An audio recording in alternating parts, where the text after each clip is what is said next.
against impunity for the most serious crimes of concern to the international community. And it has reiterated the importance of state cooperation with these courts and tribunals in accordance with the states' respective obligations. The Security Council has expressed concern about the threat posed by transnational organized crime and drug trafficking to international security in different regions of the world. It has called for coordinated action by the United Nations and its member states to fight these threats by implementing national and international applicable norms through long-term capacity building efforts and regional initiatives. Sanctions remain an important tool in the maintenance and restoration of international peace and security. The Council has stressed the need to ensure that sanctions are carefully targeted in support of clear objectives and designed carefully so as to minimize possible adverse consequences and are implemented by member states. The Council is committed to fair and clear procedures for placing individuals and entities on sanctions lists and for removing them, as well as for granting humanitarian exemptions. Mr. President, today's debate represents a milestone in the promotion of the rule of law through the United Nations. The Security Council remains fully committed to contributing its share in strengthening the rule of law at both the national and international level. Both are inherently linked. For every nation that proclaims the rule of law at home must respect it abroad, and every nation that insists on it abroad must enforce it at home. I thank you.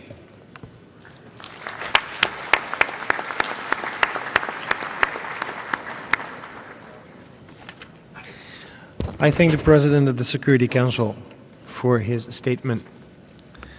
I now give the floor to Ms. Navantham Pillai, United Nations High Commissioner for Human Rights.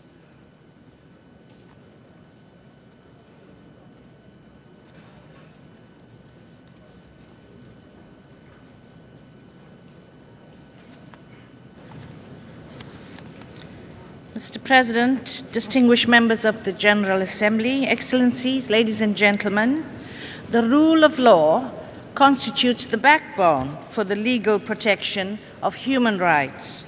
In addition, the rule of law itself must be grounded in human rights. Growing up in South Africa, I experienced how the apartheid regime created a veneer of a rule of law based on legislation that institutionalized injustice and procedures that embodied unfairness. My experience has shown me that the rule of law without human rights is only an empty shell. My office, including through its 58 field presences, works with national stakeholders in building strong and responsive institutions that constitute prerequisites for any legitimate and effective system of governance based on rule of law and respectful of human rights. We also support the establishment and functioning of comprehensive accountability frameworks to address human rights violations, including transitional justice mechanisms compliant with international standards and norms. Based on our experience in the field, I cannot stress enough the importance of national ownership of rule of law principles. National action as well as international support to strengthen the rule of law on the ground must be based on the body of international human rights law developed mainly under the auspices of the United Nations. The International Court of Justice has contributed to national ownership of this body of law through its jurisprudence that sheds light on the scope of states' legal obligations deriving from international human rights instruments. Further clarification of these obligations is provided by treaty bodies and special procedures of the Human Rights Council, both of which are supported by my office. In this context, I urge states to use the opportunity of this meeting to commit, if they have not yet done so, to becoming party to all international human rights treaties, withdrawing remaining reservations, and accepting the jurisdiction of the ICJ and treaty body individual complaints procedures. Respect for the rule of law also demands full compliance with the principles of equality before the law, equal protection of the law, and the prohibition of discrimination on any ground, such as race, color, sex, sexual orientation, gender identity, disability, language, religion, political or other opinion, national or social origin, property, birth, or other status. States must examine their laws and repeal those that are discriminatory in their intent or effect. In addition, respect for the rule of law requires putting in place effective accountability mechanisms for human rights violations. No one is above the law. Combating impunity requires that international crimes and other gross human rights violations must not be subject to amnesties or functional immunities. I urge states to ensure accountability, notably by ratifying the statute of the International Criminal Court, and to ensure strong domestic judicial systems to properly implement the principle of complementarity pursuant to the ICC. Accountability, however, must extend beyond the criminal law realm to include responsive civil and administrative policies and procedures to address grievances and, when required, effective vetting processes. Also, we must ensure respect for victims' rights to effective remedies and reparation for human rights violations. In this regard, special consideration must be given to groups most affected, especially those too often excluded, such as victims of sexual and gender-based violence. Furthermore, the right to access justice and legal aid should be respected and ensured. Civil society organizations play a crucial role in empowering people. States should strengthen their support to them and make sure that everyone can enjoy the rights to freedom of expression, association, and peaceful assembly. Allow me to conclude that the rule of law is best served when all individuals are empowered to claim their rights. Thank you for your attention.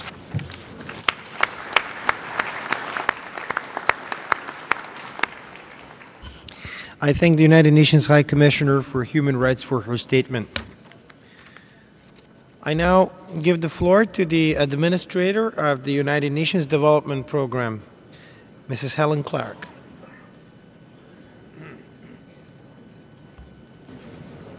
President of the General Assembly, Secretary General, Excellencies, the rule of law underpins achieving the mission of the United Nations to advance peace, human rights, and development. In our rapidly changing, unequal, and at times dangerous world, implementing the rule of law is critical for establishing the justice, the stability, and the inclusive growth required for sustained human development and poverty eradication. So it is highly appropriate that this UN General Assembly has dedicated a special high-level meeting to the rule of law. In UNDP's work around the world, we witness how fundamental the rule of law is to the quality of people's lives and for the success of national development efforts. Where laws protect women from violence and discrimination, their lives are immeasurably improved, providing a basis for full empowerment and equality. In places where poor and marginalised citizens know their rights and can have wrongs against them redressed, there will be less discrimination, fewer human rights abuses, and more effective service delivery. Where citizens overall are free from the debilitating fear of violence or intimidation, then strategies for inclusive growth and the other components of sustainable human development can flourish. So, rule of law is at the very heart of what is needed to advance human development. Conversely, shortcomings in the rule of law do underlie the exclusion, the suffering, and the poverty of many people. It isn't surprising that governing institutions which do not enable the rule of law become a target of citizen grievances. UNDP welcomes the call of member states in the declaration just agreed from this meeting to consider the links between the rule of law, sustainable development, poverty reduction, and human rights in the context of a post-2015 global development agenda. In response to member state requests, UNDP works on rule of law in more than 100 countries. And specifically, we have been working and are working to strengthen the rule of law in more than 40 countries which have been affected by conflict in the past decade. We work with national institutions to strengthen their ability to enforce and implement the law in a fair, effective, and inclusive manner. And we work with the citizenry to expand access to justice and empower individuals to make effective use of the law. Establishing and strengthening the rule of law is a long-term endeavour. It requires sustained and proactive partnerships and investments. Short-term responses will result in failure. Efforts to strengthen justice and security systems and legally empower the poor do need to be embedded in national development planning and policy. We do hope that member states will agree to work in partnership and support nationally led processes to strengthen the rule of law. We see inspiration in the impressive strides made by so many nations who have made the rule of law a national priority. We will play our part. We've heard the call of member states for greater coherence in the UN's own rule of law work. UNDP and DPKO are combining efforts as cluster leads for the UN's efforts to strengthen justice, police and corrections rule of law assistance in post-conflict and crisis contexts. And we aim to respond rapidly and in a well-coordinated way to country needs, drawing on the skills of the whole UN system and other stakeholders. We look forward to working with member states on development approaches to securing the benefits of the rule of law, both now and through the post-2015 Global Development Agenda. Thank you.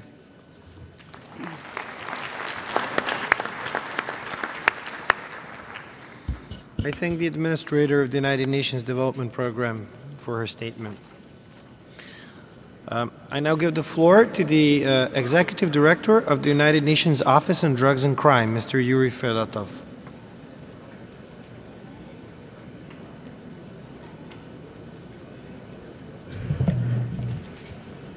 Mr. President, distinguished heads of states, heads of governments, ministers, excellencies, ladies and gentlemen. I am grateful for this opportunity to add my voice to that of the President of the General Assembly, the Secretary General, as well as my colleagues Helen Clark and Navi Pillay, in support of the rule of law as a central building block at the national and international levels. And the just adopted declaration provides a solid roadmap towards this direction. In a globalized world, illicit drug trafficking and transnational organized crime represent a growing challenge to the rule of law and good governance. Once these billion-dollar industries were problems primarily for law enforcement and national authorities. Today, they have grown in ambition, in scale, and in sophistication. And the link between the rule of law and its role in improving stability is indispensable. Over the past 10 years, violent crime has decreased in countries where the rule of law was improved. The rule of law, development and security are therefore interdependent and keystone elements of the UN mandate under the Charter. For example, the achievement of the Millennium Development Goals as well as the post-2015 agenda are essential to the lives of millions of people, in particular, to underpin the rule of law and ensure access to justice. In recent years, UNODC has witnessed a large increase in the need for technical assistance under our justice program.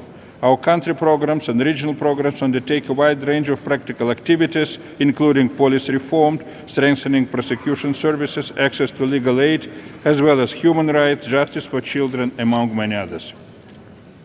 The approach rests in creating interagency relationships and other partnerships, while working through integrated regional programs delivering technical assistance at the grassroots level.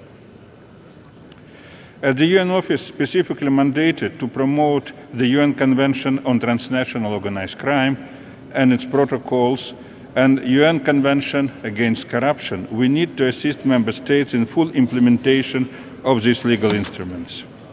In the area of counterterrorism, UNODC views respect of the rule of law and promotion and protection of human rights as being at the core of efforts to fight terrorism. But if we are to make inroads into these multiple threats, our strategy must be aimed at both the international and local levels simultaneously.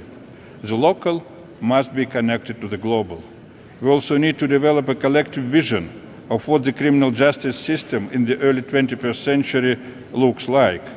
UNODC believes such a system must be informed by the highest international standards, delivering fair, effective and humane criminal justice policies. The meeting today is another step forward, ensuring we continue to uphold this universal benchmark. I thank you.